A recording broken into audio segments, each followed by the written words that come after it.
췌장암, 이름만 들어도 정말 어려운 암이라고 생각하시죠? 현대의학의 가장 큰 숙제 중 하나였는데요. 오랫동안 난공불락의 요새라고 불렸던 이 암에 드디어 과학이 균열을 내기 시작했습니다. 오늘 바로 그 최전선에서 어떤 일들이 벌어지고 있는지 하나씩 파헤쳐 보겠습니다. 자, 이 숫자를 한번 보시죠. 11%. 이게 바로 췌장암의 5년 생존율입니다. 진단을 받고 5년 뒤에 생존해 있을 확률이 겨우 11%라는 거죠. 다른 주요 암들과 비교하면 이건 정말 압도적으로 낮은 수치예요. 도대체 왜 췌장암은 이렇게까지 예후가 나빴던 걸까요? 그 이유는 크게 두 가지로 꼽힙니다. 첫 번째는 이게 침묵의 살인자라고 불리는 이유인데요. 증상이 거의 없어서 뭔가 이상해서 병원에 가보면 이미 너무 늦어버린 경우가 많았다는 거죠. 그리고 두 번째는 설령 발견하더라도 암세포를 둘러싼 아주 단단한 방어벽, 그리고 약이 전혀 듣지 않는 아주 고약한 돌연변이 때문이었습니다. 그런데 말이죠. 바로 이 절망적이었던 문제들에 드디어 해결의 실마리가 보이기 시작했습니다. 그래서 오늘 저희는 이 췌장암이라는 요새를 어떻게 공략하고 있는지 그 여정을 함께 따라가 보려고 합니다. 먼저 보이지 않는 적을 어떻게 찾아내는지, 그리고 그 단단한 성벽은 어떻게 무너뜨리는지, 또 적의 사령부는 어떻게 공격하고 마지막으로 우리 몸의 군대는 어떻게 투입하는지 이 순서대로 한번 살펴보겠습니다. 자, 그럼 바로 시작하죠. 네, 첫 번째, 난공불락의 요새, 췌장암이 왜 이렇게 까다로운 상대인지 다시 한번 짚고 넘어가 볼게요. 몸속 아주 깊숙한 곳에 숨어 있어서 조기 발견 자체가 거의 불가능에 가까웠고요. 설령 발견해도 종양의 거의 90%를 차지하는 기질이라는 엄청나게 단단한 물리적인 방패가 모든 약물의 침투를 막아왔습니다. 자, 그래서 가장 첫 번째 과제는 바로 이거였습니다. 어떻게 하면 더 일찍 발견할 수 있을까? 그렇죠. 보이지 않는 적과는 싸움 자체가 안 되니까요. 그런데 드디어 기술이 이 침묵의 살인자를 아주 초기에 포착할 방법을 찾아내기 시작했습니다.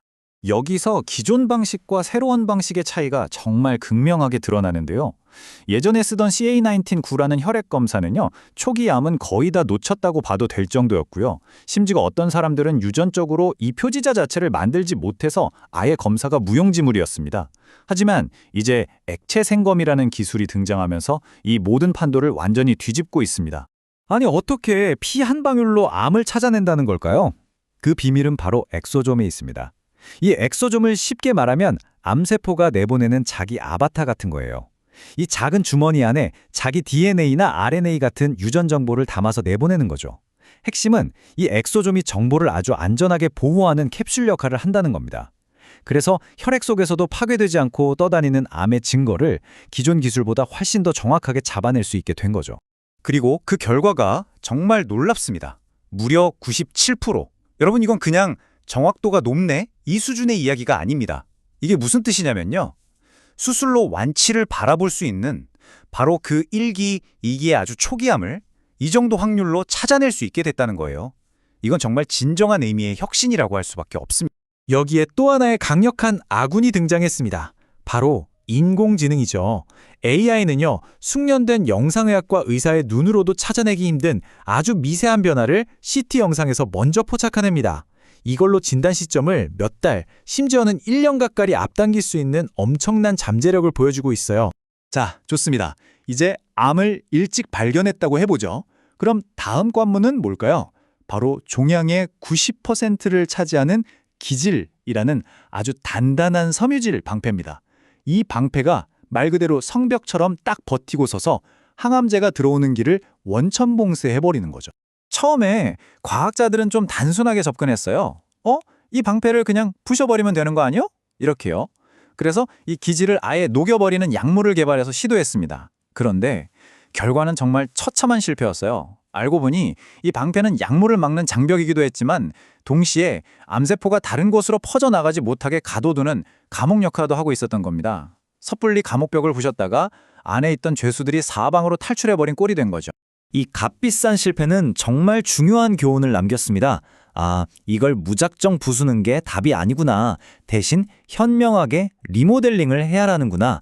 비유하자면 꽉 막힌 콘크리트 벽을 허무는 게 아니라 우리 아군인 항암제나 면역세포가 드나들 수 있도록 문을 내주는 그런 부드러운 흑벽으로 바꾸는 전략으로 방향을 튼 겁니다. 바로 그 리모델링 전략의 대표 주자가 이 나마포니팀 같은 FAK 억제제입니다. 이 약이 하는 일은 간단해요. 기질을 단단하게 만드는 일종의 접착제 역할을 하는 효소를 딱 막아버리는 겁니다. 그럼 어떻게 될까요? 기질이 부드러워지면서 그 틈으로 항암제가 쑥쑥 들어갈 수 있게 되는 거죠. 실제로 임상 결과를 봐도 종양 크기가 줄어든 환자의 비율, 이걸 반응률이라고 하는데요. 이 반응률이 기존 치료법보다 의미 있게 높아진 걸 볼 수 있습니다. 자, 이제 방패도 뚫었습니다. 그럼 다음은 뭘까요? 당연히 조개심장부, 사령부를 쳐야겠죠? 췌장암에서는 그게 바로 KRAS 유전자 돌연변이입니다. 암세포를 계속 성장시키는 마스터 스위치 같은 놈인데 췌장암 환자 90% 이상에서 발견돼요. 문제는 수십 년 동안 이걸 직접 공략할 방법이 아예 없었다는 겁니다. 이 KRAS 돌연변이가 만드는 단백질이 표면이 너무 동글동글하고 매끄러워서 약물이 붙을 틈이 전혀 없었어요. 그래서 종양학계의 데스스타라고 불렸습니다. 저게 약점인 건 다 아는데 도저히 공격할 방법이 없는 거죠. 스위치를 꺼야 하는데 스위치가 어디 붙어 있는지 보이지도 않는 그런 상황이었던 겁니다.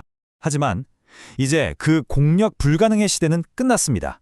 지금 보시는 이 약들이 바로 그 증거입니다. 최근에 KRAS G12D라는 특정 돌연변이를 직접 공격하는 신약들이 정말 놀라운 초기 결과들을 쏟아내고 있어요.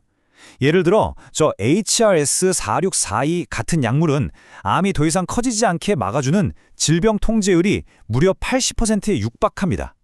드디어 췌장암의 가장 치명적인 약점을 직접 타격할 수 있는 무기가 우리 손에 쥐어진 겁니다.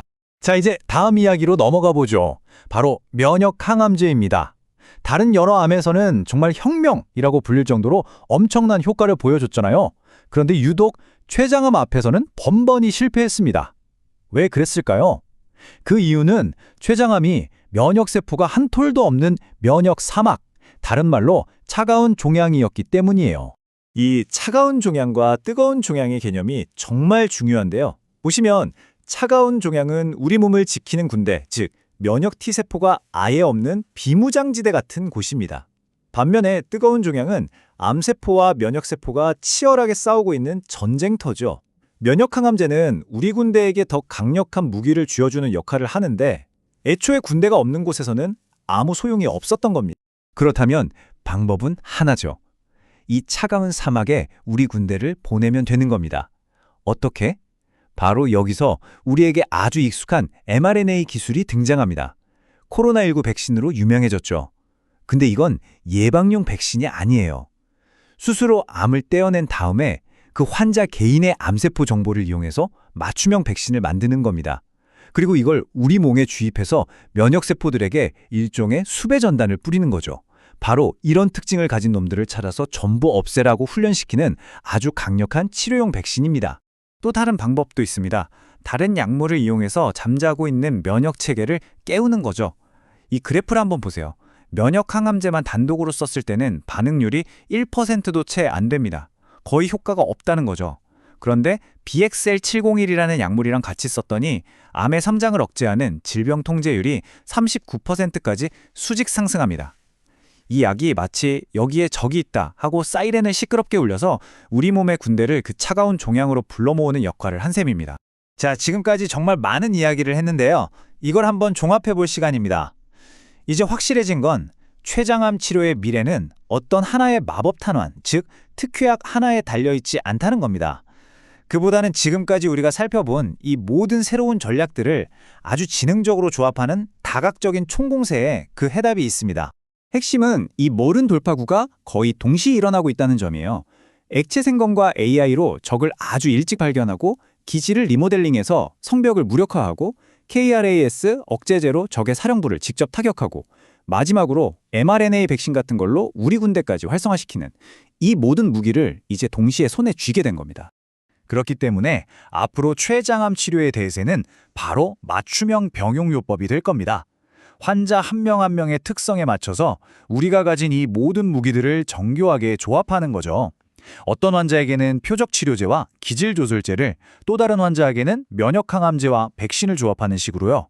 그야말로 개인 맞춤형 전쟁을 치르는 셈입니다. 수십 년 동안 철옹성처럼 굳건했던 췌장암이라는 요새. 오늘 우리가 함께 살펴본 이 수많은 새로운 무기들과 균열들. 어쩌면 우리는 지금 저 거대한 성벽이 마침내 무너져 내리기 시작하는 그 역사적인 순간을 목격하고 있는 건 아닐까요? 희망은 더 이상 막연한 기대가 아니라 데이터로 증명되는 현실이 되어가고 있습니다.